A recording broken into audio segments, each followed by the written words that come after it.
Hi, welcome to my YouTube channel Techgeen. इस वीडियो में हम बनाने वाले हैं complete responsive and animated 3D sign up and login form. और सिर्फ HTML और CSS की मदद से हम ये complete responsive and animated 3D sign up and login form बनाने वाले हैं। अगर मैं आपको इस प्रोजेक्ट का ओवरव्यू दिखाऊं तो देखो, मुझे यहाँ पर मेरा क्या मिल रहा है, लॉगिन फॉर्म दिख रहा है। यहाँ पर मैं अपनी ईमेल लिख सकता हूँ, यहाँ पे मैं अपना पासवर्ड लिख सकता हूँ, ये मेरा लॉगिन का बटन है। और यहाँ पर एक मैसेज मुझे दिख रहा है कि डोंट हैव एन अकाउंट, कि अगर आपका अकाउंट नहीं बना हुआ तो आपको क्या कर लेना चाहिए, साइन अप कर लेना चाहिए। तो जैसे ही मैं इस पर क्लिक करूंगा तो देखो, एक स्मूथ एनिमेशन के साथ, एक स्मूथ 3D एनिमेशन के साथ मुझे मेरा क्या मिल चुका है, साइन अप फॉर्म मिल चुका है। यहाँ पर मैं अपनी ईमेल लिख सकता हूँ, पासवर्ड लिख सकता हूँ, कंफर्म पासवर्ड लिख सकता हूँ, साइन अप का मुझे यहाँ पे बटन दिख रहा है। और यहाँ पर मुझे एक मैसेज दिख रहा है, ऑलरेडी हैव एन अकाउंट, कि अगर आपका अकाउंट पहले से बना हुआ है तो आप क्या कर सकते हो, डायरेक्टली लॉग इन कर सकते हो। जैसे ही मैं इस पर क्लिक करूंगा तो देखो, एक स्मूथ एनिमेशन के साथ मुझे मेरा यहाँ पे लॉग इन फॉर्म दिख रहा है। तो ये 3D इफेक्ट हम कैसे अपने लॉग इन फॉर्म और साइन अप फॉर्म में बना सकते हैं, ये चीज़ आज हम इस वीडियो में कवर करने वाले हैं। और बिल्कुल स्केच से देखेंगे, बिल्कुल स्टार्टिंग से लेकर एंड तक हम इस प्रोजेक्ट को बहुत अच्छे से समझेंगे। ये बहुत अमेजिंग प्रोजेक्ट होने वाला है, आप लोगों को बहुत पसंद आएगा ये प्रोजेक्ट। ठीक है, अगर आप लोगों ने अभी तक इस प्लेलिस्ट को एक्सेस नहीं करा है तो काइंडली जल्दी से इस प्लेलिस्ट को एक्सेस कर लो। यहाँ पर आप लोगों को बिगनर फ्रेंडली HTML और CSS के प्रोजेक्ट्स बनाकर सिखाए जाते हैं, जिससे आपकी HTML और CSS की स्किल्स बहुत ज़्यादा ग्रो हो जाती हैं। आपको काफ़ी चीज़ें आपको सीखने को मिलती हैं, HTML से रिलेटेड CSS की बहुत सारी प्रॉपर्टीज़ आपको सीखने को मिलती हैं। तो इस प्लेलिस्ट को आप ज़रूर एक्सेस कर लो, ज़्यादा से ज़्यादा शेयर कर लो। सबसे पहले मैंने आपको रिस्पॉन्सिव पोर्टफोलियो वेबसाइट बना के दिखाई थी, फिर हम लोगों ने responsive and animated register and login form बना के देखा था। ये वाला फॉर्म भी बहुत अच्छा था, अगर आपने इसको नहीं देखा है तो काइंडली इसको भी जरूर देखना। ये फॉर्म भी हमारा बहुत अच्छा था। उसके बाद हम लोगों ने stunning product card UI design भी बना के देखा था, ये भी बहुत अच्छी एनिमेशन के साथ हमने देखा था। उसके बाद हम लोगों ने modern e commerce product card page भी देखा था, ये भी बहुत ज़बरदस्त था। इसके बाद मैंने आप लोगों को एक वीडियो में ये भी बताया था कि आप अपनी स्टैटिक वेबसाइट्स को, मतलब HTML CSS जावास्क्रिप्ट से बने हुए वेबसाइट्स को आप क्या कर सकते हो, फ्री नेटलीफाई पे होस्ट कैसे कर सकते हो, ये चीज़ भी मैंने आपको इस वीडियो में बताई थी। और इसके साथ साथ मैंने आप लोगों को ग्लास मॉर्फिज्म प्रोफाइल कार्ड्स बना के दिखाए थे, ई-कॉमर्स वेबसाइट बना के दिखाई थी जो कंप्लीट रिस्पॉन्सिव ई-कॉमर्स वेबसाइट थी, और ये भी हम लोगों ने सिर्फ और सिर्फ HTML और CSS की मदद से बनाया था। और लास्ट वीडियो में हम लोगों ने क्या किया था, responsive and animated profile cards भी बनाए थे, जो बहुत ज़बरदस्त एनिमेटेड प्रोफाइल कार्ड से।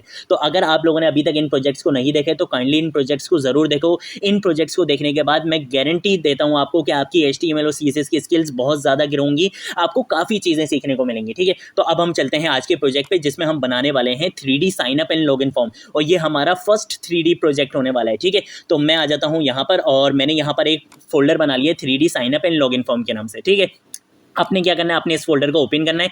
ओपन करने के बाद आपने क्या करना है, राइट क्लिक करके ओपन विद कोड पे क्लिक करना है। तो आपका जो VS कोड है वो इस फोल्डर के अंदर ओपन हो जाएगा। अगर आपके पास ये ओपन विद कोड का ऑप्शन नहीं आता तो ये चीज़ मैं हर वीडियो में बताता हूँ, इस वीडियो में भी जल्दी से बता देता हूँ। आपने यहाँ पे क्लिक करके लिखना है CMD क्लिक करने के बाद आपने एंटर प्रेस करना है, और एंटर प्रेस के बाद आपने यहाँ पे लिखना है कोड स्पेस डॉट। जैसे ही आप यहाँ पे एंटर प्रेस करोगे तब भी आपका VS कोड इस फोल्डर में ओपन हो जाएगा, लेकिन मेरे पास ओपन विद कोड का ऑप्शन आता है तो मैंने इस फोल्डर के अंदर क्या ओपन कर लिया, अपना VS कोड को ओपन यहाँ पे कर लिया है। ठीक है भाई, जल्दी से कर लेते हैं। यहाँ पे ओपन भी हो चुका है। अब यहाँ पर आकर मैंने एक फाइल बना ली है index.html के नाम से। अब मुझे एक CSS की फाइल भी चाहिए जिसमें मैं अपनी स्टाइलिंग करने वाला हूँ। तो यहाँ पर आकर मैं क्या करूँगा, एक CSS की फाइल बना लूँगा, किस नाम से, form.css के नाम से। ठीक है, आप किसी भी नाम से अपनी CSS की फाइल को बना सकते हो। मैं आऊँगा यहाँ पे index.html की फाइल में, यहाँ आकर मैं लिखूंगा Shift 1 प्रेस करूँगा, मेरे पास आएगा एक्सक्लेमेशन मार्क, VS कोड बोलेगा कि भाई एंटर प्रेस करो, और जादू देखो, मैं जैसे ही एंटर प्रेस करूँगा तो देखो मेरे पास ये HTML की बॉयलर टेम्पलेट जनरेट हो चुकी है। टैब प्रेस करूंगा, दोबारा टैब प्रेस करूंगा, टाइटल के टैग में आकर यहाँ पर आकर मैं टाइटल लिख लूंगा 3D साइन अप, और यहाँ पे मैं लिख लूंगा, एक second, sign up and login form. ठीक है, मैं यहाँ पे लिख लूंगा लॉगिन फॉर्म। ठीक है भाई, यहाँ पे हमने लिख लिया है 3D sign up and login form, और यहाँ पे एंड की जगह यार हम ये वाला सिंबल यूज़ कर लेते हैं एंड का, ताकि ज़रा अच्छा सा लिखे। तो ये हमने टाइटल अपना यहाँ पे बना लिया है। उसके बाद मुझे क्या करना है, अपनी CSS की फाइल को, जो मेरी एक्सटर्नल CSS की फाइल है, इसको मुझे लिंक भी तो करवाना है। तो मैं यहाँ पर आकर लिखूंगा link:CSS। लिंक: जैसे ही CSS लिखूंगा मुझे VS कोड बोलेगा कि भाई एंटर प्रेस करो, जादू देखो, मैंने एंटर प्रेस करा, यहाँ पर मेरे पास आ गया है कि भाई आप अपनी CSS की फाइल को लिंक करवा दो। मेरी CSS की फाइल का क्या नाम है, form.css। तो यहाँ स्टाइल की जगह मैं क्या लिखूंगा, फॉर्म लिखूंगा। तो form.css मेरी जो CSS की फाइल है वो यहाँ पर लिंक भी हो चुकी है। अब हम आ जाते हैं अपने यहाँ पे बॉडी के टैग में, और बॉडी के टैग में आकर हम अपने फॉर्म का क्या बनाना शुरू करते हैं, स्केलेटन बनाना शुरू करते हैं। वेबसाइट के स्केलेटन हम कैसे बनाते हैं, HTML को यूज करते हुए। तो सबसे पहले मैं क्या करूंगा, मैं यहाँ पर आकर लिखूंगा डॉट कंटेनर। डॉट कंटेनर का मतलब ये है कि एक डिव बना दो जिसकी क्लास क्या आप दे दो, कंटेनर दे दो। तो देखो जैसे ही मैंने एंटर प्रेस करा मेरे पास यहाँ पे आ चुका एक डिव जिसकी क्लास क्या है कंटेनर है। उसके बाद मैं एक इनपुट टैग लगा लूंगा, ठीक है, और इस इनपुट टैग की जो मैं टाइप देने वाला हूँ वो मैं देने वाला हूँ चेक बॉक्स से। अब ये चेक बॉक्स में क्यों दे रहा हूँ, सारी जो लॉजिक होने वाली है ना आज 3D में वो इसी से रिलेटेड होने वाली है, तो इस चीज़ को बहुत अच्छे से देखना, ठीक है। यहाँ पर अगर मैं ये नेम वाली फील्ड हटा दूँ तो कोई ऐसा मसला नहीं है, मैं इसको हटा देता हूँ, मुझे इसकी ज़रूरत नहीं है। यहाँ जो मैं ID देने वाला हूँ इस ID को बहुत ध्यान से देखना, ठीक है। मैंने यहाँ पे ID दे दी है चेक के नाम से, आप किसी भी नाम से ID दे सकते हो, लेकिन वो जो नाम आप यहाँ पे ID का दोगे उसको याद रखना, क्योंकि इस ID यहाँ पर जो आप ID देने वाले हो ना इससे आगे की लॉजिक्स बनने वाली हैं, ठीक है, 3D से रिलेटेड। तो इसको लाजमी याद रखना कि आपने ID किस नाम से दी है। मैंने दे दी चेक नाम से। उसके बाद मैं यहाँ पर आकर एक एट्रीब्यूट यूज़ करूँगा, उसका नाम होता है एरियल डैश हिडन। तो एरियल डैश हिडन मैं यहाँ पे यूज़ करूँगा और ये मैं बताऊँगा कि मैं ये यूज़ क्यों कर रहा हूँ। मैंने यहाँ पे लिख दिया एरियल डैश हिडन और यहाँ पे मैं इसको वैल्यू क्या दे दूँगा, ट्रू दे दूँगा, ठीक है। ये मैंने क्या लिख लिया यहाँ पे, एक सेकेंड, इस ट्रू को मुझे कहाँ देना है, अंदर देना है, तो मैं यहाँ पे इसको क्या दे दूंगा, ट्रू दे दूंगा। ये मैंने अपना एक चेक बॉक्स बना लिया है, इसके बारे में अभी हम देखेंगे कि हमने क्यों बनाया है। उसके बाद मुझे एक और डिव बनाना है, तो मैं यहाँ पे आके लिखूंगा डॉट कंटेंट, ठीक है। तो क्या होगा, मैं यहाँ पे आगे लिख लूंगा कंटेंट। तो यहाँ पर अब मेरा एक डिव बन जाएगा जिसकी क्लास क्या होगी, कंटेंट होगी। तो देखो एक डिव बन गया जिसकी क्लास क्या है, कंटेंट है। अब मुझे एक और डिव बनाना है जिसकी क्लास में क्या देने वाला हूँ, फ्रेंड। तो मैं यहाँ पे आके एक क्लास बना लूंगा फ्रेंड के नाम से। तो यहाँ पर अब मेरा एक डिव बन जाएगा जिसकी क्लास क्या होगी, फ्रेंड होगी। ये भी बन चुका है। और इसके अंदर मुझे एक और डिव बनाना है जिसकी क्लास मुझे क्या रखनी है, इनर रखनी है। तो मैं यहाँ पे आके लिखूंगा डॉट इनर। तो मेरा एक डिव बन जाएगा जिसकी क्लास क्या आ जाएगी, इनर आ जाएगी। ये यहाँ पर अभी तक मैंने सिर्फ डिव्स वगैरह बना लिए हैं। अब मुझे बनाना है सबसे पहले अपना लॉगिन फॉर्म, ठीक है। जो मेरा जो फ्रंट होने वाला है ना वो लॉगिन फॉर्म होने वाला है। तो मैं क्या बनाने वाला हूँ, यहाँ पे H2 का टैग यूज करूंगा और H2 के टैग में मैं बोल दूंगा कि भाई मुझे क्या करो, लॉगिन की एक हेडिंग बना के दिखा दो। ये बोलेगा ठीक है भाई, लॉगिन की हेडिंग बन गई और हुक्म करो।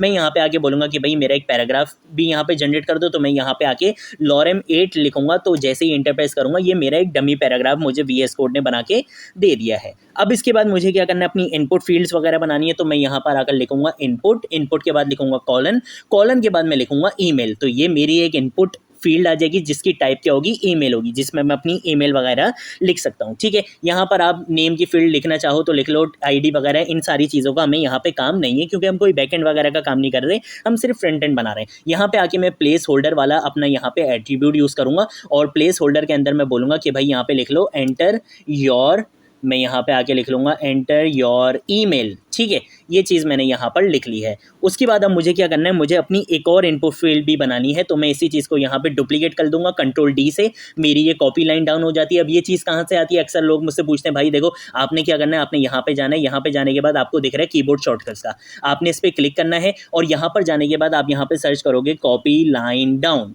ठीक है। तो देखो यहाँ पर आ रहा है copy line down, control D मैंने सेट करा हुआ है। आप चाहो तो आप इसकी कोई भी शॉर्टकट की यहाँ से सेट कर सकते हो और आप बहुत सारी चीज़ों की यहाँ पे शॉर्टकट कीज बना सकते हो। तो ये सारी चीज़ें आप लोग कर सकते हो, ठीक है। अच्छा जी, ये मैंने यहाँ पे कर लिया और मैं बोलूँगा कि जो दूसरी ईमेल फील्ड होने वाली है, मेरी इनपुट फील्ड जो होने वाली है वो होगी पासवर्ड टाइप की, ठीक है, जिसमें यूज़र क्या कर सकता है, अपना पासवर्ड लिख सकता है और इसका नाम भी मैं यहाँ पे क्या लग लूँगा, पासवर्ड कर दूँगा और यहाँ पे मैं कर दूँगा एंटर योर पासवर्ड, ठीक है भाई। यहाँ पर हमने ये भी कर लिया है। और इसके साथ साथ मुझे यहाँ पे क्या करना है, इसमें मैंने कुछ और एट्रीब्यूट्स भी ऐड करने हैं। एक मैं एट्रीब्यूट ऐड करने वाला हूँ ऑटो कंप्लीट ऑफ का, ताकि ये खुद से जो कभी कभी होता है ना कि वो आपको सजेशन देने लग जाता है कि भाई आपने ये वाली ईमेल पहले सेट करी थी, दोबारा ये यूज़ कर लो। मैं चाहता हूँ कि भाई मुझे ये बार बार कोई ऐसी सजेशन नहीं दे, तो मैं ऑटो कंप्लीट ऑफ कर दूंगा। अगर आप ये नहीं करोगे तो जो आप ईमेल्स वगैरह यूज़ करते होगे, तो जैसे ही आप इस इनपुट फील्ड पर क्लिक करोगे तो आपको वो सजेशन दे देगा कि भाई ये वाली ईमेल यूज़ कर लो या ये वाली ईमेल यूज़ कर लो, ठीक है। तो मैं ऐसी कोई सजेशन नहीं चाहता, इसलिए मैंने यहाँ पे कर दिया ऑटो कंप्लीट ऑफ। और यहाँ पे मैं एक और एट्रीब्यूट यूज़ करूंगा, वो यूज़ करूंगा रिक्वायर्ड का, ताकि इसको फिल किए बगैर आप अपना फॉर्म सबमिट नहीं कर सको। यही दोनों चीज़ें मैं क्या करूंगा, इस वाली अपनी इनपुट फील्ड में भी लिख दूंगा। तो ये दोनों चीज़ें मैंने यहाँ पर भी दे दी हैं। ये मेरा यहाँ पे लॉगिन फॉर्म ऑलमोस्ट कंप्लीट हो चुका है। बस यहाँ पे अब जो मैंने एक चीज़ करनी है, इसको ज़रा गौर से देखना। यहाँ पर आकर मैं लिखने वाला हूँ लेबल, ठीक है। मैंने यहाँ पे लेबल लिखा और फॉर के अंदर, ये जो फॉर के अंदर जो मैं चीज़ लिखूंगा वो मैं लिखूंगा ये वाली ID। अब ये ऐसा मैं क्यों कर रहा हूँ, इसका रीज़न मैं आपको बताता हूँ। मैंने क्या करा, इसी चीज़ को यहाँ से कॉपी करा, जो ID मैंने वहाँ पर दी थी वही चीज़ मैंने यहाँ पे पेस्ट कर दी। अब अगर मैं आपको डेमो प्रोजेक्ट पे अपने लेके चलूँ तो देखो हो क्या रहा है, ये जो मेरा लेबल फील्ड है ना, जैसे ही मैं इस पर क्लिक कर रहा हूँ तभी मैं जा पा रहा हूँ अपने साइन अप फॉर्म पे, और जैसे ही मैं इस वाले लेबल पे क्लिक कर रहा हूँ तभी मैं आ पा रहा हूँ अपने लॉग इन फॉर्म पे। तो इसका मतलब ये है कि ये जो मैंने चेक बॉक्स बनाया, और अगर आप यहाँ पे देखो तो आपको यहाँ पे कहीं भी चेक बॉक्स नहीं दिख रहा। क्यों नहीं दिख रहा, क्योंकि मैंने चेक बॉक्स पे क्या एट्रीब्यूट लगाया हुआ है, एरियल हिडन डैश ट्रू, कि भाई एरियल हिडन का मतलब होता है कि इस एट्रीब्यूट को क्या कर दो, हाइड कर दो, लेकिन ये अपनी प्रॉपर्टीज जरूर अप्लाई कर देगा। किस एलिमेंट पे करेगा, जिसको मैं ये आईडी दे दूंगा। मैंने ये आईडी किसको दे दी, मैंने ये आईडी दे दी है लेबल को। तो मतलब लेबल बिहेव कैसा करेगा, चेक बॉक्स जैसा बिहेव करेगा, कि जैसे ही उस पर चेक हो जाएगा तो वो क्या करेगा, लॉगिन फॉर्म पे रहेगा, और जैसे ही वो अनचेक होगा, ठीक है, ये जैसे देखो यहाँ पे क्या हुआ है, ये चेक हुआ है ऑलरेडी, ठीक है, और जैसे ही मैं इसको अनचेक करूंगा, मैंने क्लिक करा, ये अनचेक हुआ, तो ये कहाँ चला जाएगा, साइन अप फॉर्म पे चला जाएगा, और जैसे ही मैं इसको अनचेक करूंगा तो ये वापस कहाँ आ जाएगा, लॉग इन फॉर्म पे आ जाएगा। तो इस तरीके से ये चेक अनचेक वाला कॉन्सेप्ट मैंने यहाँ पर इंप्लीमेंट किया हुआ है। जो यहाँ पर आप फॉर्म में लिखोगे वही चीज आपकी यहाँ पे आईडी होनी चाहिए, अदरवाइज आपका प्रोग्राम रन नहीं करेगा, मतलब आपका जो है वो आउटपुट सही से नहीं आएगा, ये चीज काम नहीं करेगी। इसलिए जो आपने यहाँ पर आईडी में नाम देना है वही आपने यहाँ पे फॉर्म में देना है, ताकि आपका ये जो लेबल है ये बिल्कुल चेकबॉक्स जैसा बिहेव करने लग जाए, और आपको चेकबॉक्स दिखेगा नहीं, क्योंकि मैंने यहाँ पे क्या यूज करा हुआ है, एरियल डैश हिडन का एट्रीब्यूट यहाँ पे मैंने यूज कर लिया है। तो मैंने यहाँ पे दे दिया चेक, और उसके बाद मैं क्या करूंगा, एरियल डैश हिडन यहाँ पे भी दे दूंगा। तो मैं यहाँ पे लिख लूंगा एरियल डैश हिडन लिखूंगा मैं यहाँ पर भी, और उसके बाद मैं ये इक्वल टू इन्वर्टेड कॉमर्स लगा के मैं यहाँ पे लिख लूंगा ट्रू, और इस लेबल के अंदर मैं बोल दूंगा कि भाई डोंट हैव एन अकाउंट, जैसे कि आपको वहाँ पे दिख रहा था, तो मैं यहाँ पे लिख लूंगा डोंट हैव एन अकाउंट, ठीक है, और इस तरीके से यहाँ पे क्वेश्चन मार्क लगा लूंगा। ये मेरा लेबल भी यहाँ पे डिज़ाइन हो चुका है। इसके बाद मुझे सिंपल काम क्या करना है, मुझे एक अपना बटन बनाना है, तो मैं यहाँ पे बटन लिखूंगा, और बटन की जो मैं टाइप रखने वाला हूँ वो क्या रखने वाला हूँ, बटन ही रखने वाला हूँ। तो यहाँ पे मैंने बटन बनाया, और बटन का नाम मैं रख लूंगा लॉगिन। तो यहाँ पर मैं अपना लॉगिन फॉर्म कंप्लीट बना चुका हूँ। अब मुझे क्या करना है, मुझे सिर्फ और सिर्फ ये जो फ्रंट है ना, यहाँ से मैंने इसको कॉपी करना है, ये 2 डिव तक, ठीक है, कंट्रोल सी करूंगा, और यहाँ पर आकर मैं इसको क्या कर दूंगा, पेस्ट कर दूंगा। ये मैंने इसको क्या कर दिया, यहाँ पे पेस्ट कर दिया। अब यहाँ पे कुछ चेंजेस मुझे करनी है, इस फ्रंट की जगह मैं इसको क्या कर दूंगा, बैक कर दूंगा, क्योंकि साइन अप फॉर्म कहाँ आने वाला है, मेरे बैक पे आने वाला है, ठीक है, लॉगिन के बैक पे आने वाला है। और यहाँ पे मैं क्या करूंगा, इसको लॉगिन की जगह मैं इसका नाम रख दूंगा यहाँ पे साइन अप का, ठीक है भाई, साइन अब का यहाँ पे मैं इसको नाम दे दूंगा, और यहाँ पे भी ये पैराग्राफ हम इसको डमी रहने देते हैं। यहाँ पे ईमेल रहेगी, पासवर्ड रहेगा, और इसके साथ साथ जब भी आप साइन अप करते हो तो वो आपसे कंफर्म पासवर्ड भी बोलता है, तो इसी चीज़ को मैं यहाँ पे डुप्लीकेट कर दूंगा, और यहाँ पे मैं लिख दूंगा कंफर्म योर पासवर्ड, ठीक है, कंफर्म योर पासवर्ड का मैंने यहाँ पे एक प्लेस होल्डर भी लगा लिया, ठीक है भाई। बाकी सारी चीज़ें मेरी यही रहेंगी, लेबल भी मेरा इसमें यही रहेगा, और यहाँ पे आके डोंट हैव एन अकाउंट की जगह मैं क्या लिख दूंगा, मैं यहाँ पे लिख दूंगा ऑलरेडी हैव एन अकाउंट, ठीक है। तो मैं यहाँ पे आके क्या लिख दूंगा, ऑलरेडी हैव एन अकाउंट, ठीक है, ये यहाँ पे मैंने कर लिया, और यहाँ पे आके मैं साइन अप का क्या बना लूंगा, एक बटन बना लूंगा। तो मैं यहाँ पे आके लिख लूंगा साइन अप। ये मेरा स्केलेटन यहाँ पे कंप्लीट हो चुका है, मैंने अपने लॉगिन फॉर्म का स्केलेटन यहाँ पे बिल्कुल कंप्लीट बना लिया है। अब जो मुझे काम करना है वो सिर्फ CSS पे करना है। तो सबसे पहले मैं क्या करता हूँ, कंट्रोल S से सेव करता हूँ और गो लाइव पर क्लिक कर देता हूँ। लाइव सर्वर क्या करेगा, मेरी index.html की फाइल को मेरे वेब ब्राउजर में रन करके दिखा देगा, ठीक है। और यहाँ पर आने के बाद मैं ये सारी चीज़ें कर चुका हूँ, जो मैंने अपना टाइटल लिखा है, जो मैंने अपना स्केलेटन बनाया, वो सारी चीज़ें अब आपको यहाँ पर दिख जाएंगी। तो देखो, जो मैंने अपना यहाँ पे टाइटल लिखा था वो भी आ चुका है, और यहाँ पे बहुत ही बुरा मेरे पास अभी login and sign up form आ रहा है। और देखो, जो मैंने वहाँ पे लिखा है ना, अपना चेकबॉक्स जो बना है, वो अभी यहाँ पे मुझे दिख रहा है। इसको हम अभी CSS की मदद से गायब करेंगे, ठीक है, टेंशन नहीं लेनी है। अब हम आ जाते हैं यहाँ पर, और यहाँ पर आने के बाद मैं क्या करूँगा, मैं आ जाऊँगा form.css के अंदर। सबसे पहले मैं अपना यूनिवर्सल सिलेक्टर सिलेक्ट करूँगा, और यूनिवर्सल सिलेक्टर क्या करता है, यहाँ पर मैं जो प्रॉपर्टीज दूंगा वो मेरे पूरे वेब पेज पर अप्लाई हो जाएंगी। सबसे पहले मैं यहाँ पे आके लिखूंगा M0 + P0। इससे क्या होगा, मार्जिन 0 और पैडिंग मेरी क्या हो जाएगी, 0 हो जाएगी, ताकि जो बाय डिफॉल्ट जो मार्जिन और पैडिंग आ रही होती है वो मेरी क्या हो जाएगी, 0 हो जाएगी। उसके बाद मैंने क्या करना है, मैंने यहाँ पर एक प्रॉपर्टी देनी है बॉक्स साइजिंग। बॉक्स साइजिंग के बाद मैं यहाँ पे वैल्यू दे दूंगा बॉर्डर डैश बॉक्स की, ठीक है। और बॉक्स साइजिंग बॉर्डर बॉक्स के बाद मैं क्या लिखूंगा, यहाँ पे आगे लिखूंगा FF का मतलब होता है फॉन्ट फैमिली, और फॉन्ट फैमिली मैं यहाँ पर दे दूंगा, कोई भी आप ले सकते हो, आप चाहो तो गूगल फॉन्ट भी यूज़ कर सकते हो, मैंने आपको उसका भी तरीका बताया। तो यहाँ पे चीज़ों को सिंपल ही रखते हैं, हमने आज सीखना है 3D इफेक्ट, तो आज हम उस पर ही फोकस करते हैं, ठीक है। वरना आपको मैंने फॉन्ट फैमिली का बताया हुआ है कि आप गूगल फॉन्ट्स पे जाके किस तरीके से आप जो है वो फॉन्ट फैमिली सिलेक्ट कर सकते हो। ये सारी चीज़ें मैंने आपको पिछली जितने भी प्रोजेक्ट्स हमने करे सब में मैंने फॉन्ट फैमिली का आपको करके दिखाया है, ठीक है। तो आप वहाँ से देख सकते हो। कंट्रोल S से सेव कर लेते हैं अभी तक का। उसके बाद मैं आके बोलूंगा कि भाई जो वेब पेज की जो बॉडी है उस पर सबसे पहला काम क्या करो कि यहाँ पर आकर आप बैकग्राउंड सिलेक्ट कर दो, ठीक है। बैकग्राउंड कलर मैं यहाँ पे आके दे दूंगा, तो मैं यहाँ पे आके लिखूंगा बैकग्राउंड, और बैकग्राउंड में मैं दे दूंगा #2D3CFD, ये वाला कलर हम दे देंगे, ठीक है। और उसके बाद अब मैं यहाँ पे जो प्रॉपर्टी देने वाला हूँ वो मैं दे दूंगा डिस्प्ले फ्लेक्स की। तो मैं यहाँ पे आगे लिखूंगा डिस्प्ले फ्लेक्स और उसके बाद मैं लिखूंगा यहाँ पे JCC। JCC का मतलब होता है जस्टिफाई कंटेंट सेंटर। तो यहाँ पे मैंने जस्टिफाई कंटेंट सेंटर कर दिया। उसके बाद मैं यहाँ पे आके लिखूंगा AIC। AIC का मतलब होता है अलाइन आइटम्स को क्या कर दो, सेंटर कर दो। और उसके बाद हाइट में इसको दे दूंगा 100 VH। 100 VH का मतलब होता है जो भी आपका व्यू पोर्ट हाइट है उसको आप 100 सेट कर दो। तो मैंने यहाँ पे हाइट भी दे दी है। उसके बाद मैं क्या करूँगा, डॉट कंटेनर, जो मेरा कंटेनर वाला डिव है, सबसे पहले मैं उसको टारगेट करूँगा और मैं उसको बोलूँगा कि भाई विड्थ तुम कितनी ले लो, 350 पिक्सल की तुम क्या ले लो, यहाँ पे विड्थ ले लो। उसके बाद विड्थ 350 पिक्सल देने के बाद मैं क्या करूंगा, यहाँ पे हाइट को सिलेक्ट करूंगा। तो हाइट में इसको दे दूंगा 450 पिक्सल की, यहाँ पे हम इसको क्या दे देंगे, हाइट दे देंगे। उसके बाद मैं यहाँ पे सिलेक्ट करूंगा पर्सपेक्टिव।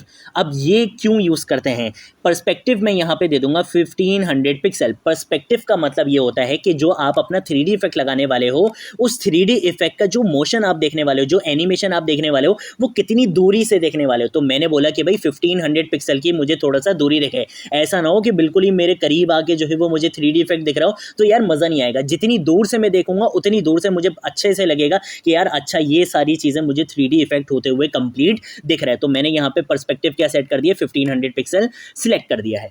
अच्छा जी, ये मेरा कंटेनर का भी काम हो चुका है। अब जो मैंने वहाँ पे अपना चेक बॉक्स यूज़ करा था उसमें मैंने आईडी क्या दी थी, चेक की दी थी, ठीक है, ये चीज़ आपको पता है। और यहाँ पे मुझे क्या करना है, मैंने अपने चेक बॉक्स को गायब करना है, डिस्प्ले मुझे उसका क्या करना है, नन करना है। तो मैं यहाँ पे आके क्या लिख दूंगा, डिस्प्ले क्या कर दो भाई, इसका नन कर दो। तो अब डिस्प्ले इसका नन हो चुका है। कंट्रोल ऐसे सेव करते हैं और चलकर देखते हैं कि क्या भाई डिस्प्ले नन हुआ। हाँ भाई डिस्प्ले नन हो गया। अब मुझे मेरा चेक बॉक्स नहीं दिख रहा है, लेकिन मुझे उसको यूज़ करना है, तभी मैंने वहाँ पे क्या दिया था, एरियल डैश हिडन ट्रू की प्रॉपर्टी दी थी, ताकि उसकी जो भी आईडी में जिसको भी दूं वो एज अ चेक बॉक्स मेरा इंप्लीमेंट हो सके। तो मैंने यहाँ पे चेक बॉक्स को क्या कर दिया है, गायब कर दिया है। अब उसके बाद यहाँ पर देखो मैं क्या कितनी ज़बरदस्त चीज़ करने वाला हूँ। मैं ये बोल रहा हूँ कि भाई हैश चेक्ड, ठीक है, ये वाली जो मेरी आईडी है इसको मैंने यहाँ पे क्या करना है, सूडो क्लास यहाँ पे यूज़ करनी है। और यहाँ पे मैं दे दूंगा चेक्ड की सूडो क्लास यूज़ करूँगा कि भाई जब भी ये क्या हो, चेक्ड हो, जब भी ये क्या हो, चेक्ड हो। तो यहाँ पे आके मैं अपना CSS सिलेक्टर यूज़ करूँगा और मैं बोलूँगा कि भाई डॉट कंटेंट, कि भाई जब भी ये प्रॉपर्टी ट्रू हो जाए, ठीक है, जब भी ये क्या हो, चेक हो, तो आपने मेरे कंटेंट पे क्या प्रॉपर्टी अप्लाई करनी है वो मैं यहाँ पे बताने वाला हूँ। मैं सबसे पहले बोलूँगा कि भाई एनिमेशन अप्लाई हो जाए।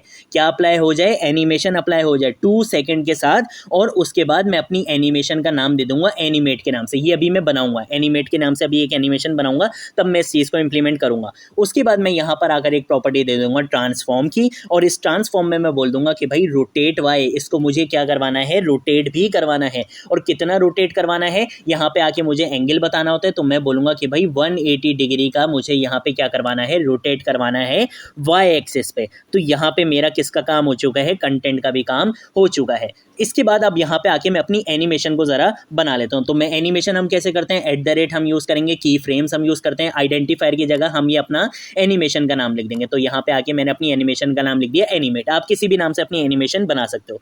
अब मुझे यहाँ पे बताने हैं कितनी परसेंटेज पे कितनी एनिमेशन देखिए। मैंने बोला कि भाई 0% पे, मतलब जब भी एनिमेशन अप्लाई होने वाली हो, ठीक है, जैसे ही एनिमेशन अप्लाई होने वाली हो तब तुमने क्या करना है, मैं यहाँ पे आके बोलूँगा कि भाई ट्रांसफॉर्म की प्रॉपर्टी यूज़ करूँगा। और ट्रांसलेट मैं यहाँ पे आगे यूज़ करूँगा ट्रांसलेट जी का क्यों यूज़ कर रहा हूँ, क्योंकि मुझे 3D इफेक्ट लगाना है। तो मैं यहाँ पे क्या यूज़ करूँगा, ट्रांसलेट जी, और यहाँ पे दे दूंगा 0 पिक्सल के। भाई 0% पे क्या है, ये 0 पिक्सल ही रहे, ठीक है। यहाँ पे आके मैं सेमीकोलन भी लगा लेता हूँ। अब इसी चीज़ को मैं यहाँ पे डुप्लीकेट कर लेता हूँ और यहाँ पे आके इसको मैं कर दूंगा कि भाई 50% पे क्या एनिमेशन अप्लाई हो और 100% पे क्या एनिमेशन अप्लाई हो। तो यहाँ पे 50% पे मैं बोलूँगा कि भाई 50% पे ट्रांसलेट जी क्या हो जाए, 100% हो जाए। और ट्रांसलेट, और यहाँ पे 100% पे क्या हो, 100% पे मैं बोलूँगा कि रोटेट वाई का फंक्शन यूज़ करेंगे हम। और यहाँ पे आके हम क्या लिख देंगे, यहाँ पे आके हम एंगल दे देंगे 180 डिग्री का, ठीक है। तो ये यहाँ पे मैंने एनिमेशन बता दिए कि भाई 0% पे आपने ट्रांसलेट जी को 0 पिक्सल ही रखना है।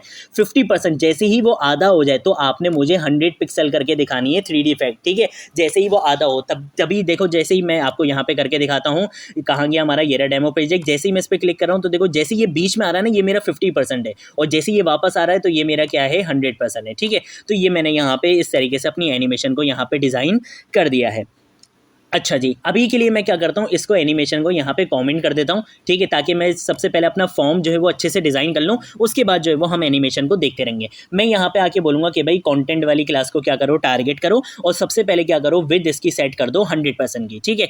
विद 100% सेट करने के बाद आपने क्या करना है, आपने यहाँ पे हाइट देनी है इसको 100% की। तो मैं यहाँ पे आके हाइट दे दूंगा, हाइट भी इसको 100% की देने के बाद मैं यहाँ पे यूज़ करूँगा ट्रांसफॉर्म स्टाइल की प्रॉपर्टी। किसकी प्रॉपर्टी? ट्रांसफॉर्म स्टाइल की प्रॉपर्टी। और इसके अंदर मैं देने वाले हूँ प्रिजर्व 3D। अगर ये प्रॉपर्टी मैं यूज़ नहीं करूँगा तो आपको 3D इफेक्ट नहीं दिखेगा, ये बात याद रखना। ट्रांसफॉर्म स्टाइल प्रिजर्व 3D हम यूज़ इस वजह से करते हैं ताकि जब हमें एनिमेशन होते हुए दिखे तो वो हमें 3D इफेक्ट में होते हुए दिखे, 2D में नहीं दिखे। अगर मैं ये प्रॉपर्टी यूज़ नहीं करूँगा तो आपको 2D में दिखेगी। तो मैं चाहता हूँ मुझे 3D में दिखे, जब भी मैंने यहाँ पे क्या सेट कर दी है value, transform style preserve 3D select कर दिया, ठीक है। उसके बाद मुझे बॉक्स शेडो भी चाहिए अपने फॉर्म के साथ। तो मैं यहाँ पे आके लिखूंगा बॉक्स डैश शेडो की प्रॉपर्टी। और बॉक्स डैश शेडो के अंदर मैं क्या बोलूँगा कि भाई यहाँ पे आके तुम क्या करो 0.5 पिक्सल और कितना जो है वो आपका बॉर्डर जो है वो फैला हुआ होना चाहिए। शेडो कितना फैला हुआ होना चाहिए? मैंने बोला 15 पिक्सल शेडो फैला हुआ होना चाहिए। और किस कलर का चाहिए आपको? मैंने बोला RGBA सिलेक्ट करो। यहाँ पे भी दो 0, यहाँ पे भी दो 0, यहाँ पे भी दो 0, यहाँ पे दे दो 0.5। तो थोड़ा सा ब्लैक कलर जैसा आपको यहाँ पे बॉक्स शेडो मिल जाएगा। उसके बाद मुझे यहाँ पे देनी है ट्रांजिशन इफेक्ट, ठीक है। तो यहाँ पे आके मैं लिखूंगा, यहाँ पे आके लिखूंगा ट्रांजिशन के बाद मैं लिखूंगा ट्रांसफॉर्म के बाद मैं लिखूंगा 1 सेकेंड के बाद मैं लिखूंगा क्यूबिक बेजियर वाला फंक्शन मैं यहाँ पे यूज़ करने वाला हूँ। अब ये क्यूबिक बेजियर का फंक्शन क्यों यूज़ किया जाता है? देखो, जब भी मैं ये चाहता हूँ कि भाई जब भी मेरी यहाँ पे देखो, जैसे ही मैं इस पर क्लिक कर रहा हूँ तो एक स्मूथ एनिमेशन के साथ दिख रहा है। फौरन से मुझे 3D इफेक्ट नहीं दिख रहा, मुझे क्या हो रहा है कि स्मूथ एनिमेशन के साथ, देखो एक स्मूथ एनिमेशन के साथ आराम से होते हुए दिख रही है ना। मैं ये नहीं चाहता कि मुझे फौरन से दिखे। फौरन वाला जो काम होता है ना वो यूज़र एक्सपीरियंस हमारा अच्छा नहीं बनाता। मैं चाहता हूँ कि स्मूथ ट्रांजिशन के साथ, स्मूथ एनिमेशन के साथ मिले मेरा 3D इफेक्ट। तो यहाँ पर मुझे 4 पैरामीटर्स देने पड़ेंगे। अब वो 4 पैरामीटर्स क्या होते हैं? पहले पैरामीटर में आप बताते हो कि एक्स एक्सिस से आप कंट्रोल क्या करना चाहते हो। मैंने बोला कि भाई 0.75 ईज इन रहना चाहिए। वाई एक्सिस से मैंने बोला कि भाई 0, वाई एक्सिस से मुझे कुछ भी नहीं चाहिए। फिर दोबारा एक्स एक्सिस से बताना कि जब एनिमेशन खत्म होने लगे तब आपको कैसा चाहिए, मतलब बहुत तेजी से खत्म होते हुए दिखे या बहुत जल्दी खत्म होते हुए दिखे। तो मैंने बोला कि भाई 0.85 सेकेंड की 0.85, ठीक है। मैं यहाँ पे लिख दूंगा 0.85 की स्पीड से मुझे खत्म होते हुए दिखे। और वाई एक्सिस में दे दूंगा यहाँ पे 1। ये 4 पैरामीटर्स क्या होते हैं? ये पहला पैरामीटर है मेरा x1, ये तीसरा पैरामीटर है मेरा x2, ये दूसरा पैरामीटर है मेरा y1 और ये आखिरी पैरामीटर है मेरा y2, ठीक है। ये मतलब हमारे होते हैं, पहला जो पैरामीटर है वो बता रहा है x एक्सिस से, ये वाला दूसरा पैरामीटर मेरा बता रहा है y एक्सिस से, फिर तीसरा पैरामीटर भी मेरा x एक्सिस से बता रहा है और चौथा पैरामीटर मेरा बता रहा है y एक्सिस से। अगर आप थोड़ी सी तेज एनिमेशन कराना चाहते हो तो आप यहाँ पे वैल्यूज को सेट कर सकते हो, ठीक है। ये वाला फंक्शन हम यूज इस वजह से करते हैं, जो हमारी 3D एनिमेशन हो रही है उसका मोशन आपको किस स्पीड में चाहिए, किस तरीके से आप सेट करना चाहते हो, ये 4 वैल्यूज आप यहाँ पे इसको सेट कर सकते हो जैसा भी आप सेट करना चाहो। मैंने ये 4 वैल्यूज यहाँ पे दे दी। उसके बाद मैं यहाँ पर आकर लिखूंगा बॉर्डर डैश रेडियस प्रॉपर्टी यहाँ पे लिखूंगा और यहाँ पे आके मैं लिख लूंगा बॉर्डर रेडियस इसका क्या कर दो 8 पिक्सल कर दो, ताकि ये थोड़ा से इसके कॉर्नर्स मुझे राउंड होके दिखें। उसके बाद मैं बोलूंगा डॉट फ्रंट वाली क्लास को क्या करो, टारगेट करो, और इसके साथ साथ डॉट बैक वाली क्लास को भी क्या करो, टारगेट करो। मतलब यहाँ पर जो मैं प्रॉपर्टीज दूंगा वो फ्रंट वाली क्लास पे भी अप्लाई हो जाएगी और बैक वाली क्लास पे भी अप्लाई हो जाएगी। यहाँ पर आकर मैं लिखूंगा POA का मतलब होता है पोजीशन क्या कर दो, एब्सोल्यूट कर दो, T0 + L0। इससे क्या होगा, टॉप से 0 कर दो और लेफ्ट से भी क्या कर दो, 0 कर दो। उसके बाद मैंने क्या बोलना है कि भाई विड्थ कितनी दे दो, विड्थ मैं यहाँ पे आके दे दूंगा 100% की, कि भाई इसको विड्थ कितनी दे दो, 100% की दे दो। और हाइट भी मैं यहाँ पे कितनी दे दूंगा, 100% की हाइट यहाँ पे सेट कर दूंगा। उसके बाद मुझे यहाँ पे देना है बैकग्राउंड कलर, ठीक है। तो मैं यहाँ पे इसका बैकग्राउंड क्या सेट करना चाहता हूँ, मैं इसको बोलूंगा कि भाई इसका बैकग्राउंड हम यहाँ पे दे देते हैं हैश के बाद मैं लिखूंगा EFF के बाद मैं लिखूंगा 0FA।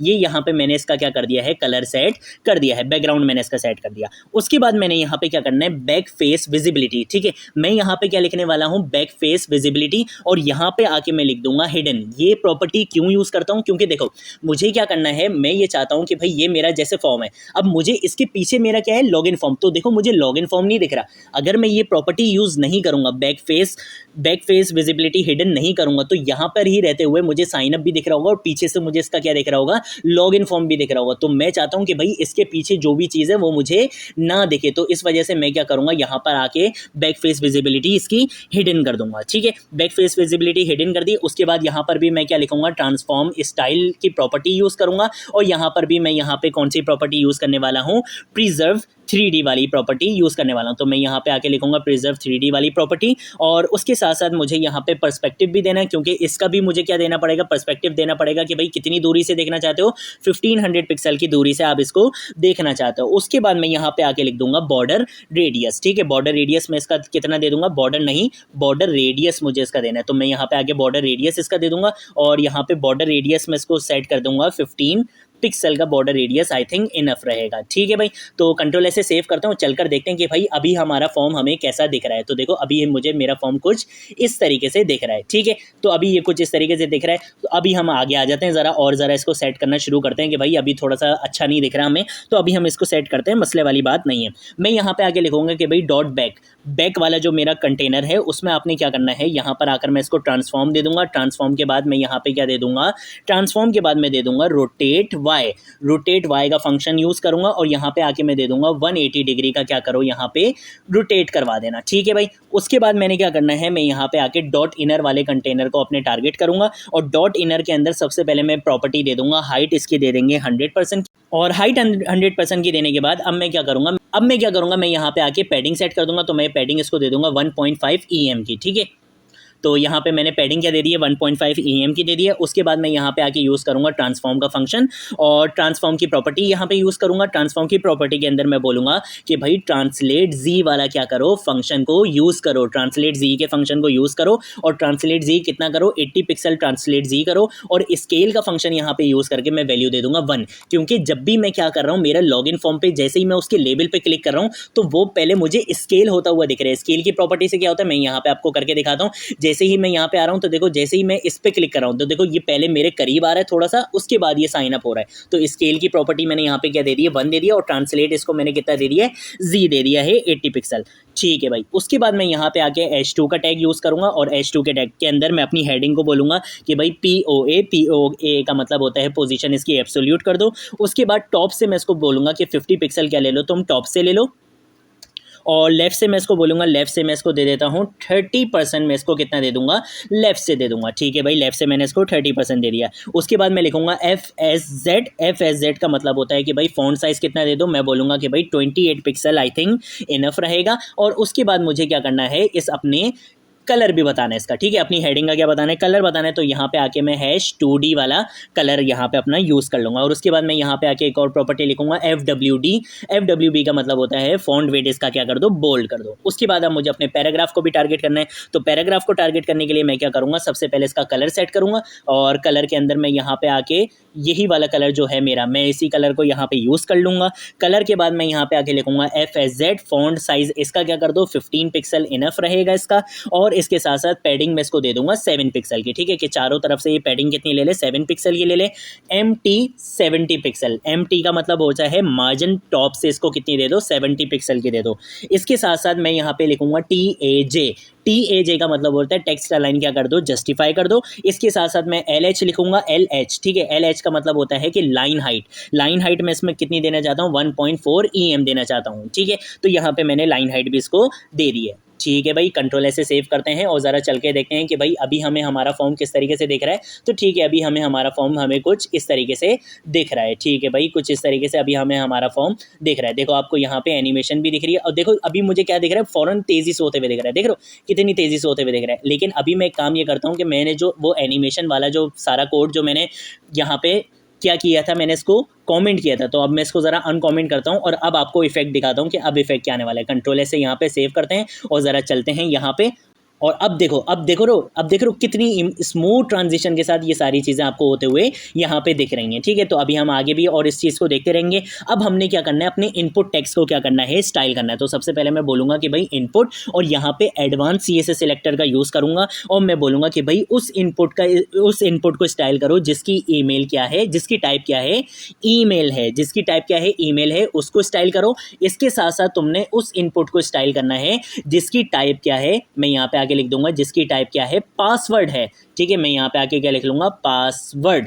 इस तरीके से मैंने यहाँ पे लिख लिया। ठीक है, मैं इसको इस तरीके से कर देता हूँ, नेक्स्ट लाइन में कर देता हूँ, ताकि यहाँ पे आपको ज़रा अच्छे से देखे। तो मैं बोल दूंगा कि भाई ऐसा इनपुट जिसकी टाइप क्या है, ईमेल है, और एक ऐसा इनपुट जिसकी टाइप क्या है, पासवर्ड है, ठीक है, यहाँ से ये हटा देता हूँ, जिसकी टाइप क्या है पासवर्ड है, उस पर आपने क्या करनी है, इन प्रॉपर्टीज़ को अप्लाई कर देना है। कि इन प्रॉपर्टीज़ को जो मैं बताने वाला हूँ, मैंने बोला कि भाई विड्थ सबसे पहले क्या करो, इसकी 95% विड्थ इसकी सेट कर दो। उसके बाद मैं बोलूँगा हाइट इसकी क्या करो, 40 पिक्सल की हाइट इसकी यहाँ पे आप क्या करो, सेट कर दो। उसके बाद मैं बोलूँगा पैडिंग इसको चारों तरफ से कितनी दे दो, 15 पिक्सल की, ठीक है, 150 नहीं, मुझे इसको देनी है 15 पिक्सल की पैडिंग देनी है। उसके साथ साथ मैं बोलूँगा कि भाई मार्जिन टॉप और बॉटम से मैं इसको दे देता हूँ 12 पिक्सल की, तो मैं यहाँ पे लिखूँगा 12 पिक्सल की, और यहाँ से लेफ्ट और राइट से मैं इसको बोल दूंगा 8 पिक्सल की इसको मार्जिन दे दो। इसके साथ साथ अब मैं बोलूँगा कि भाई बॉक्स साइजिंग यहाँ पे भी क्या दे दो, बॉर्डर बॉक्स दे दो, तो बॉक्स साइजिंग में यहाँ पे दे दूंगा बॉर्डर बॉक्स। और उसके बाद मैं बोलूँगा कि भाई कलर इस पर अप्लाई कर दो, ठीक है, इनपुट टाइप के अंदर का जो कलर होगा, जो भी यूज़र लिखने लगेगा, ठीक है, उसका कलर भी ये सेट कर दो। इसके साथ साथ मैं इसका बैकग्राउंड दूंगा, ठीक है, तो बैकग्राउंड हमारी इनपुट फील्ड्स का क्या रहना चाहिए, हैश, और हैश के बाद में 1 2 3 4 5 6 बार यहाँ पे एफ लिख लूँगा, ताकि व्हाइट कलर का मुझे पीछे बैकग्राउंड मिल जाए इनपुट फील्ड्स में। उसके बाद मैं इनको बॉर्डर भी दूंगा, ठीक है, इनपुट फील्ड्स को मैं क्या देना चाहता हूँ, बॉर्डर देना चाहता हूँ। बॉर्डर में दूंगा 1 पिक्सल सॉलिड, सॉलिड के बाद में अपना ये हैश 2D 3CFD वाला, ये वाला जो मेरा कलर है, मैं इसी कलर को यहाँ पे बॉर्डर भी इसका बना दूंगा, ठीक है। और इसके साथ साथ मैं क्या करूँगा, मैं बोलूँगा कि भाई आउटलाइन कोई भी नहीं आनी चाहिए, तो आउटलाइन में मैं यहाँ पे दे दूंगा नन, कि भाई इनपुट फील्ड के अंदर कोई भी आउटलाइन नहीं आनी चाहिए। और इसके साथ साथ बॉर्डर रेडियस दे दूंगा, ताकि क्या हो, ताकि थोड़ा सा मुझे मेरे इनपुट फील्ड्स के कॉर्नर्स थोड़े से राउंडेड मिले। तो मैं यहाँ पे आगे 5 पिक्सल का क्या करूँगा, यहाँ पे दे दूंगा। कंट्रोल एस से सेव करूँगा और चलकर देखता हूँ कि यार मेरे इनपुट फील्ड्स अब कैसी दिख रही हैं। तो देखो यार इनपुट फील्ड्स अब मेरी बहुत ज़बरदस्त दिख रही हैं यार। अब जो मेन चीज़ रह गई हैं वो मेरी सिर्फ यहाँ की 2-3 चीज़ें रह गई हैं, जैसे कि मेरा लेबल और बटन रह गया है, ठीक है। इसके साथ साथ मैं ये बोलूँगा कि भाई जब भी क्या किया जाए, ये जो मेरा अंदर का जो ये है ना प्लेस होल्डर, यार मैं थोड़ा सा ना इसका भी कलर चेंज करना चाहता हूँ। तो प्लेस होल्डर को चेंज करने के लिए आपको यूज़ करना पड़ता है सूडो एलिमेंट का। और सूडो एलिमेंट कौन सा, मैं एक काम ये करूँगा कि मैं इसी क्लास को यहाँ से कॉपी करूँगा सबसे पहले, और यहाँ पे लाके इस क्लास को पेस्ट कर दूंगा, और यहाँ से इसका ये कर्ली ब्रैकेट सबसे पहले बंद करूँगा। और मैं ये बोलूँगा कि भाई ये जो इनपुट फील्ड है मेरी,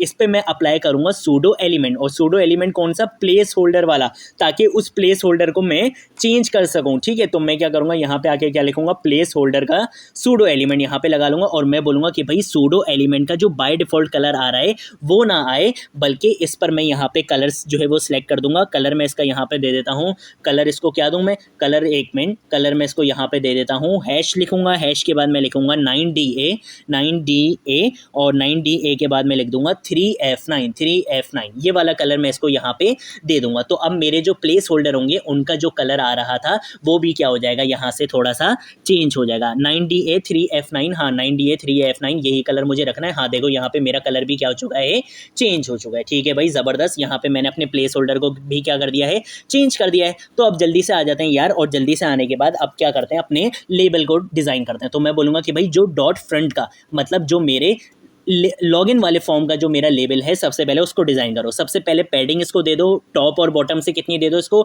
8 पिक्सल की इसको दे दो, और लेफ्ट और राइट से इसको पैडिंग दे दो 6 पिक्सल की, ठीक है। तो पैडिंग यहाँ से आ चुकी है 8 पिक्सल और 6 पिक्सल की। उसके बाद मैं यहाँ पे आके लिखूंगा FSZ का मतलब फॉन्ट साइज इसका क्या कर दो, 14 पिक्सल का कर दो, ठीक है भाई। उसके बाद अब मैं क्या करूँगा, मैं यहाँ पे आके लिखूंगा कलर की प्रॉपर्टी, और कलर की प्रॉपर्टी के अंदर मैं ये बोलूँगा कि भाई एक सेकेंड, कलर की प्रॉपर्टी के अंदर मैंने ये बोलना है कि इस पर कलर कौन सा अप्लाई कर दो आप, हैश के बाद मैं यहाँ पे आके लिखूंगा 6871 के बाद मैं FA लिख दूंगा, ठीक है, कि जो हमारा ये जो लेबल है उसका कलर थोड़ा सा हमें डिफरेंट चाहिए, ठीक है भाई, ये भी हो गया। उसके बाद मैं इसको कर दूंगा फ्लोट राइट की प्रॉपर्टी। फ्लोट राइट से क्या होगा, ये थोड़ा सा राइट साइड पे चला जाएगा, ठीक है। तो मैं इसको क्या कर दूंगा, फ्लोट राइट कर दूंगा। और फ्लोट राइट के बाद मैं इसका कर्सर क्या कर दूंगा, यहाँ पे पॉइंटर कर दूंगा, कि भाई जब भी इस पर होवर किया जाए तो इसका कर्सर क्या हो जाए, यहाँ पे पॉइंटर हो जाए, ठीक है। तो मैं यहाँ पे आगे लिख दूंगा पॉइंटर। कंट्रोल एस से सेव करता हूँ और चल के देखता हूँ कि क्या मेरा लेबल डिजाइन हुआ है। कंट्रोल एस से सेव करा तो देखो ये यहाँ पे राइट साइड पे भी आ चुका है फ्लोट राइट की प्रॉपर्टी से, उसका कलर भी आपको डिफरेंट दिख रहा है और कर्सर भी आपको यहाँ पे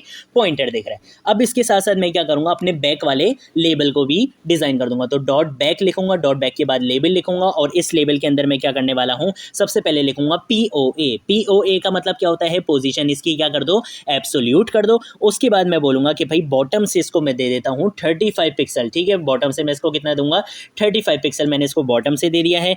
उसके बाद अब मैं क्या करूंगा, विड्थ इसको दे देता हूं 100% की, विड्थ इसको मैं यहाँ पे दे दूंगा 100%, और फॉन्ट साइज में इसको दे दूंगा FSZ 16 पिक्सल का मैं इसको क्या दे दूंगा यहाँ पे फॉन्ट साइज दे दूंगा। ठीक है, फॉन्ट साइज भी मैंने यहाँ पे दे दिया। TAC लिखूंगा, TAC से क्या होता है, टेक्स्ट अलाइन, इसका क्या कर दो, सेंटर कर दो। और इसके साथ साथ मैं इस पर कलर अप्लाई करूंगा। कलर में इस पर यही वाला कलर अप्लाई करूंगा। तो मैं क्या करता हूँ, यहाँ से इसी चीज़ को करूंगा कॉपी, Ctrl+C, और यहाँ पे लाके इसको क्या कर दूंगा, Ctrl+V कर दूंगा। ठीक है, तो कलर मैंने इसका भी यहाँ पे क्या कर दिया है, यही सेम कलर कर दिया है। इसके साथ मैं क्या बोलूँगा कि भाई कर्सर को क्या कर दो, पॉइंटर कर दो। तो यहाँ से इसी कर्सर को कॉपी करते हैं और यहाँ पे लाके पेस्ट कर देते हैं। तो यहाँ पर भी कर्सर क्या हो जाएगा, पॉइंटर हो जाएगा। ठीक है भाई, इसके साथ साथ मैं ये बोलूँगा कि भाई जब भी मेरे लेबल्स को, ये जो मेरे दोनों लेबल्स हैं, इन पर जब भी होवर किया जाए तो क्या प्रॉपर्टी अप्लाई हो जाए, तो मैं यहाँ पे आके लिखूंगा डॉट फ्रंट।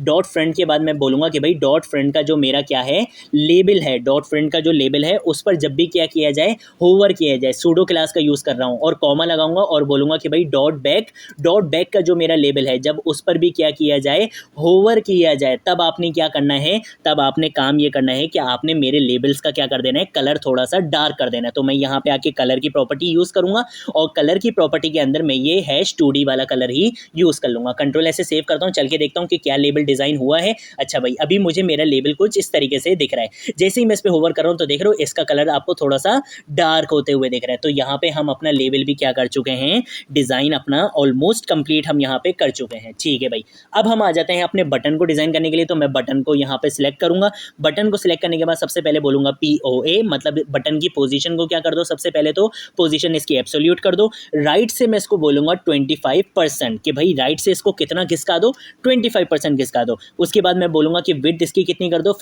1 सेकेंड, विड्थ इसकी मैं बोलूँगा कि भाई विड्थ इसकी कितनी कर दो, 55% कर दो। थोड़ा सा मैं यहाँ पर आ जाता हूँ और विड्थ 55% करने के बाद मैं बोलूँगा कि पैडिंग इसको सारी तरफ से, चारों तरफ से पैडिंग इसको कितनी दे दो, 7 पिक्सल की इसको क्या दे दो, पैडिंग दे दो। पैडिंग यहाँ से कितनी आ चुकी है, 7 पिक्सल की आ चुकी है। उसके बाद मैं बोलूँगा कि भाई इसका कलर क्या सिलेक्ट करो। तो आपने यहाँ पे कलर क्या देना है इसको, मैं यहाँ पे आगे #EE वाला कलर दे दूंगा। तो ये व्हाइट जैसा कलर होता है, तो इसको कलर यहाँ पे बटन को मिल जाएगा। उसके बाद मैं बोलूँगा कि भाई कलर का मतलब ये मेरे बैकग्राउंड, बटन का बैकग्राउंड क्या होना चाहिए। तो मैं यहाँ पे आके बोलूँगा कि भाई बटन का बैकग्राउंड आप यहाँ पे कर दो 2D वाला, जो मेरा कलर है यही वाला आप यहाँ पे इसका बैकग्राउंड कर देना। इसके साथ साथ मैं लिखूँगा TAC, कि बटन के अंदर का जो टेक्स्ट है उसको क्या कर दो, सेंटर कर दो। और उसके बाद मैं यहाँ पे आगे लिखूँगा FSZ 16 पिक्सल। FSZ 16 पिक्सल का मतलब क्या है कि फॉन्ट साइज क्या कर दो, 16 पिक्सल कर दो। उसके बाद मैं बोलूँगा कि बॉर्डर रेडियस क्या करो, इसका 5 पिक्सल हम कर देते हैं। ठीक है, तो मैं यहाँ पे आके लिखूँगा बॉर्डर रेडियस 5 पिक्सल, ताकि इसके कॉर्नर्स क्या हो जाएँ, थोड़े से आपको राउंड होके मिले।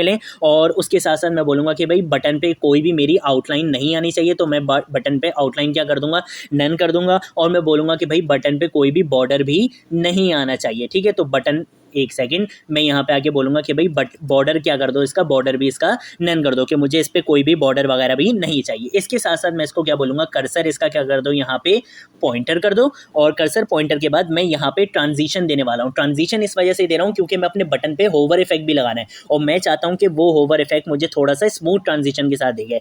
तो मैं यहाँ पे आगे लिख लूँगा 0.3 सेकेंड ईज इन वाली प्रॉपर्टी को मैं यहाँ पे क्या कर लूँगा, यूज़ कर लूँगा। ईज इन वैल्यू मैं यहाँ पे क्या कर दूंगा, सेट कर दूंगा। ठीक है, तो मुझे एक स्मूथ ट्रांजिशन के साथ दिखेगा जब भी मैं अपने बटन पे क्या करूँगा, होवर करूँगा। तो मैं यहाँ पे आके क्या करूँगा, यहाँ पे आके लिखूँगा बटन, और बटन के बाद मैं सूडो एलिमेंट का यूज़, सूडो क्लास का यूज़ करते हुए मैं यहाँ पे लिखूँगा होवर, कि भाई जब भी मेरे बटन पे क्या किया जाए, होवर किया जाए, तो आपने क्या करना है, आपने सबसे पहले इसका बैकग्राउंड कर देना है। मैं इसका यहाँ पे क्या करूँगा, यहाँ पे आके लिखूँगा बैकग्राउंड की प्रॉपर्टी। मैं बैकग्राउंड की प्रॉपर्टी लिखूंगा और बैकग्राउंड की प्रॉपर्टी के अंदर मैं वैल्यू दे दूंगा ट्रांसपेरेंट। ट्रांसपेरेंट का मतलब ये होता है जो भी इसके पीछे वाले का कलर है, मतलब जो भी इसके पेरेंट का कलर है वो आप क्या कर दो, वही कलर इसका बैकग्राउंड कर दो। ठीक है, तो मैंने बोला कि भाई इसका बैकग्राउंड ये कर दो। कलर मैं इसका क्या बोलने वाला हूँ कि भाई इसके अंदर का जो कलर है, इसके अंदर का जो कलर है वो आपने क्या सिलेक्ट करना है, #2D वाला कलर।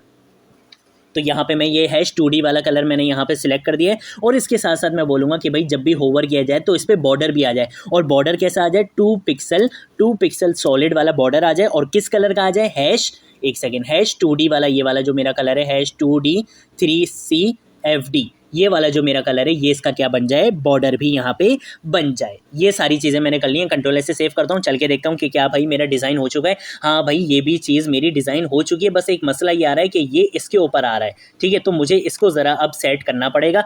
तो उसके लिए मैं क्या करूँगा, मैं यहाँ पे आगे लिखूँगा डॉट फ्रंट फ्रंट लिखूंगा, डॉट फ्रंट के बाद मैं यहाँ पे आके लिखूंगा कि भाई डॉट फ्रंट का जो मेरा क्या है बटन है, और इसके साथ साथ मैं बोलूँगा डॉट बैक का भी जो क्या है मेरा बटन है, दोनों मेरे बटन हैं, उनको आपने क्या करना है बॉटम से वैल्यू दे देनी है। आपको इनकी कितनी देनी है बॉटम से वैल्यू, इनको मैं इनको बॉटम से दे दूंगा 15% की वैल्यू यहाँ पे दे दूंगा। ठीक है, तो मैंने यहाँ पे इनको 15% की वैल्यू दे दी है। कंट्रोल ऐसे सेव करता हूँ और चल के देखता हूँ, तो यहाँ पे मैं अपना कंप्लीट बना चुका हूँ अपना फॉर्म। आप यहाँ पे देख सकते हो जिस तरीके से मैंने आपको वहाँ पे सारी चीज़ें करके दिखाई थी, वही सारी चीज़ें आप यहाँ पे भी कर सकते हो। देख रहे हो आप किस तरीके से हमने यहाँ पे अपना 3D sign up and login form यहाँ पे बना चुके हैं। कितना ज़बरदस्त एनिमेशन आपको यहाँ पे दिख रही है। ठीक है, बस एक मसला ये है, वो ये है कि ये अभी थोड़ा सा रिस्पॉन्सिवनेस में थोड़ा सा ये मसले करेगा, तो मैं यहाँ पे जाके इंस्पेक्ट करता हूँ और ज़रा देखता हूँ कि यार ये रिस्पॉन्सिव में कहाँ पर मसले कर रहा है। तो मैं इसको यहाँ से लेकर आता हूँ, अभी तक सब ठीक है। यहाँ पर आने के बाद अभी भी ठीक है, और ये यहाँ से थोड़ा सा ज़रा मसला कर रहा है। ठीक है, तो ये यहाँ से थोड़ा सा मसला ना करे, तो इसके लिए मैं क्या करूँगा, यहाँ पे थोड़ी सी मीडिया क्यूरीज लिख दूंगा। तो हम चलते हैं यहाँ पर, और यहाँ पर आने के बाद मैं क्या कर दूंगा, मीडिया क्यूरीज लिख दूंगा। ठीक है, तो मैं यहाँ पर आकर लिखूंगा क्या, @ मीडिया लिखूंगा। मीडिया के बाद मैं यहाँ पे आके लिखूंगा स्क्रीन के बाद मैं लिखूंगा एंड के बाद मैं ब्रैकेट लगाऊंगा और यहाँ पे लिखूंगा कि भाई जब भी मैक्स विड्थ कितनी हो जाए, 324 पिक्सल हो जाए। ठीक है, जब भी मैक्स विड्थ क्या हो जाए, 324 पिक्सल हो जाए, आपने क्या करना है, जो मेरा डॉट कंटेनर है, ठीक है, जो भी मेरा कंटेनर है, आपने उसकी विड्थ को थोड़ा सा बढ़ा देना है। ठीक है, तो मैं इसकी विड्थ को क्या करूँगा, यहाँ पे 300 पिक्सल कर दूंगा, और इसके साथ साथ मैं इसकी हाइट को क्या कर दूंगा, 450 पिक्सल की इसकी हाइट कर दूंगा। ठीक है, तो मैंने विड्थ इसकी कितनी दे दी है, 300 पिक्सल, और हाइट दे दी है 450 पिक्सल। इसके साथ साथ मैं H2 का जो फॉन्ट साइज है थोड़ा सा वो छोटा कर दूंगा। तो मैं यहाँ पर आकर लिखूंगा FSZ, और FSZ के अंदर मैं बोलूंगा कि भाई इसका फॉन्ट साइज हम कर देंगे यहाँ पे 20 पिक्सल, आई थिंक इनफ रहेगा। इसके साथ साथ मैं बोलूंगा कि भाई जो मेरा पैराग्राफ था, पैराग्राफ में हमने जो मार्जिन टॉप दी थी वो हमने उस टाइम बहुत ज़्यादा दी थी, तो अब यहाँ पे हम क्या कर देंगे, 55 पिक्सल की मार्जिन दे देंगे टॉप से। और उसके साथ साथ मैंने जो आखिरी चीज़ देनी है वो ये देनी है कि भाई डॉट बैक का जो लेबल है मेरा, ठीक है, डॉट बैक का जो मेरा क्या है लेबल है, उसका टेक्स्ट अलाइन क्या कर दो, यहाँ पे लेफ्ट कर दो। तो मैं यहाँ पे लिखूंगा TAL, मतलब टेक्स्ट अलाइन क्या कर दो, इसका लेफ्ट कर दो। ठीक है, तो कंट्रोल ऐसे सेव करते हैं और चलकर देखते हैं कि क्या अब कोई मसला आ रहा है। नहीं भाई, अब कोई भी हमारे फॉर्म में मसला नहीं आ रहा है। देख रहे हो ये किस तरीके से हमारा पूरा कंप्लीट हम responsive 3D sign up and login form यहाँ पे डिजाइन कर चुके हैं। देख रहे हो आप किस तरीके से ये आपको यहाँ पे कितना जबरदस्त हमने यहाँ पे फॉर्म बना लिया है। किस तरीके से आपको 3D एनिमेशंस के बारे में भी पता चला कि हम 3D एनिमेशंस अपने प्रोजेक्ट में किस तरीके से अप्लाई कर सकते हैं, 3D इफेक्ट्स हम किस तरीके से लगा सकते हैं। आने वाले टाइम में भी हम 3D प्रोजेक्ट्स थोड़े से देखेंगे ताकि आपकी 3D स्किल्स भी अच्छी हो सकें। और अब एक और काम हम जल्दी से कर लेते हैं कि हम इस प्रोजेक्ट को जल्दी से नेटलीफाई पे फ्री होस्ट भी कर लेते हैं। ठीक है, तो अगर आप लोगों ने अभी तक नेटलीफाई पे अपना अकाउंट नहीं बनाया है तो काइंडली यार जल्दी से नेटलीफाई पे अकाउंट बना लो, ताकि आप नेटलीफाई पे क्या कर सको, फ्री होस्टिंग कर सको। या आपके जितने भी प्रोजेक्ट्स होते हैं, आपको मसला होता होगा कि यार मैं अपने किसी दोस्त को कैसे दिखाऊं, या मैं अपने किसी रिलेटिव को कैसे दिखाऊं जो किसी दूसरे कंट्री में बैठा हुआ है या कहीं और है, तो यार मैं उसको कैसे दिखाऊं। ठीक है, तो आपने क्या करना है, यहाँ पे जाके जल्दी से साइन अप करना है, लॉगिन करना है, अपना अकाउंट क्रिएट करना है। जैसे ही आप अपना अकाउंट क्रिएट कर लोगे, आप आ जाओगे कुछ इस तरीके के पेज पे। ठीक है, इस तरीके के पेज पे आने के बाद आपने क्लिक करना है ऐड न्यू साइट पे, और आपने जाना है डिप्लॉय मैनुअली पे। ठीक है, डिप्लॉय मैनुअली पे आने के बाद आपने क्या करना है, यहाँ पर आना है। ये आपका फोल्डर है, यहाँ पर आपने सारा काम किया है। आपने यहाँ पे अपनी सारी फाइल्स को, जितनी भी फाइल्स होंगी यहाँ पे, आपने उन सबको सिलेक्ट करना है, राइट क्लिक करना है, और राइट क्लिक करने के बाद आपने अपनी सारी फाइल्स को क्या करना है, कंप्रेस कर देना है, उनकी एक जिप फाइल बना देनी है। ठीक है, जिप फाइल आप किसी भी नाम से बना सकते हो। मैं index.html के नाम से क्या करूंगा, यहाँ पे जिप फाइल यहाँ पे बना दूंगा। जैसे ही आप यहाँ पे जिप फाइल अपनी बना लो, आपने क्या करना है, अपनी जिप फाइल को यहाँ से उठाना है, ड्रैग करना है, और यहाँ पे लाके इसको ड्रॉप कर देना है। ये सिर्फ और सिर्फ ज़्यादा से ज़्यादा भी ये क्या करेगा, 1 मिनट लेगा, और 1 मिनट के बाद ये आपकी वेबसाइट को फ्री नेटलीफाई पे होस्ट कर देगा। तो अब आपकी वेबसाइट होस्ट हो चुकी है। सिर्फ मुझे काम क्या करना है, मैं यहाँ पे जाऊँगा साइट कॉन्फ़िगरेशन में। साइट कॉन्फ़िगरेशन में जाने के बाद मुझे लिंक जो है वो अपनी मर्जी का रखना है। तो मैं यहाँ पे क्या करूँगा, मैं बोलूँगा कि भाई ये इतना फजूल सा मुझे लिंक नहीं चाहिए। मैं यहाँ पे लिंक क्या सेलेक्ट कर दूँगा, टेक्जीन के बाद मैं यहाँ पे लिख लूँगा लॉगिन फॉर्म। ठीक है, टेक्जीन फॉर्म लिख लेते हैं यार, सिंपल टेक्जीन फॉर्म। ठीक है, तो अब मेरा जो URL बन चुका है, मेरे जो प्रोजेक्ट का URL बन चुका है, वो क्या बन चुका है, techzineform.netlify। जैसे ही मैं इस पर क्लिक करूंगा तो देखो यहाँ पर मेरी वेबसाइट होस्ट हो चुकी है, फ्री होस्ट मैंने कर लिया है। जिसको भी मुझे अपना प्रोजेक्ट दिखाना होगा, मैं सिर्फ उसको ये लिंक सेंड करूंगा, वो मेरा प्रोजेक्ट अपने मोबाइल में, अपने PC में, अपने लैपटॉप में ईजिली देख सकता है। तो देखो जिस तरीके से हमने प्रोजेक्ट बनाया था, सेम प्रोजेक्ट आपको यहाँ पे दिख चुका है। आने वाली वीडियोस में हम थोड़ा सा और 3D CSS की स्किल्स को भी बढ़ाएंगे, ठीक है। अभी तक हमने जितने भी प्रोजेक्ट्स वगैरह बनाए थे वो हमने 2D एनिमेशन के साथ 2D जो है वो हम लोगों ने ट्रांजिशन इफेक्ट के साथ ये सारी चीज़ें करनी थी, लेकिन अब हम थोड़ा सा 3D प्रोजेक्ट्स को भी देखेंगे ताकि आपकी CSS की 3D स्किल्स भी क्या हो सकें, बहुत अच्छे से इंप्रूव हो सकें, ठीक है। अगर आप लोगों ने अभी तक इस प्लेलिस्ट को एक्सेस नहीं करा है तो यार काइंडली इस प्लेलिस्ट को ज़रूर एक्सेस कर लेना, ज़्यादा से ज़्यादा शेयर करना, अपने फ्रेंड्स वगैरह को बताना कि यहाँ पर आपको बिगिनर फ्रेंडली HTML और CSS के प्रोजेक्ट्स वगैरह बनाकर सिखाए जाते हैं ताकि आप अपनी HTML और CSS की स्किल्स को ग्रो कर सको। इस प्लेलिस्ट को ज़रूर एक्सेस कर लेना ताकि आने वाले जितने भी प्रोजेक्ट्स होंगे HTML और CSS से रिलेटेड वो आपको यहाँ पर ही मिलेंगे। मेरा जावास्क्रिप्ट का भी ट्यूटोरियल चल रहा है, उसको भी ज़रूर फॉलो करो। जावास्क्रिप्ट में वहाँ पर स्टार्टिंग से लेकर एंड तक आपको सिखा रहा हूँ, उसको फॉलो करो। जैसे ही जावास्क्रिप्ट हमारी एंड होगी वैसे ही फिर मैं क्या करूँगा, एक और प्लेलिस्ट बनाऊंगा जिसमें हम HTML CSS और जावास्क्रिप्ट से रिलेटेड क्या करेंगे, प्रोजेक्ट्स वगैरह बनाएंगे। तो आने वाला टाइम बहुत अच्छा होने वाला है, हम लोग बहुत अच्छे से प्रोजेक्ट्स बनाएंगे। तो आज की वीडियो के लिए इतना ही। अब हम मिलेंगे नेक्स्ट वीडियो में किसी और दूसरे प्रोजेक्ट के साथ। सोर्स कोड आप लोगों को नीचे गिटहब अकाउंट का लिंक मिल जाएगा, आप लोग वहां से डाउनलोड कर सकते हो, ठीक है। तो अब हम मिलेंगे किसी और दूसरी वीडियो में किसी और दूसरे प्रोजेक्ट के साथ। तब तक के लिए बाय बाय।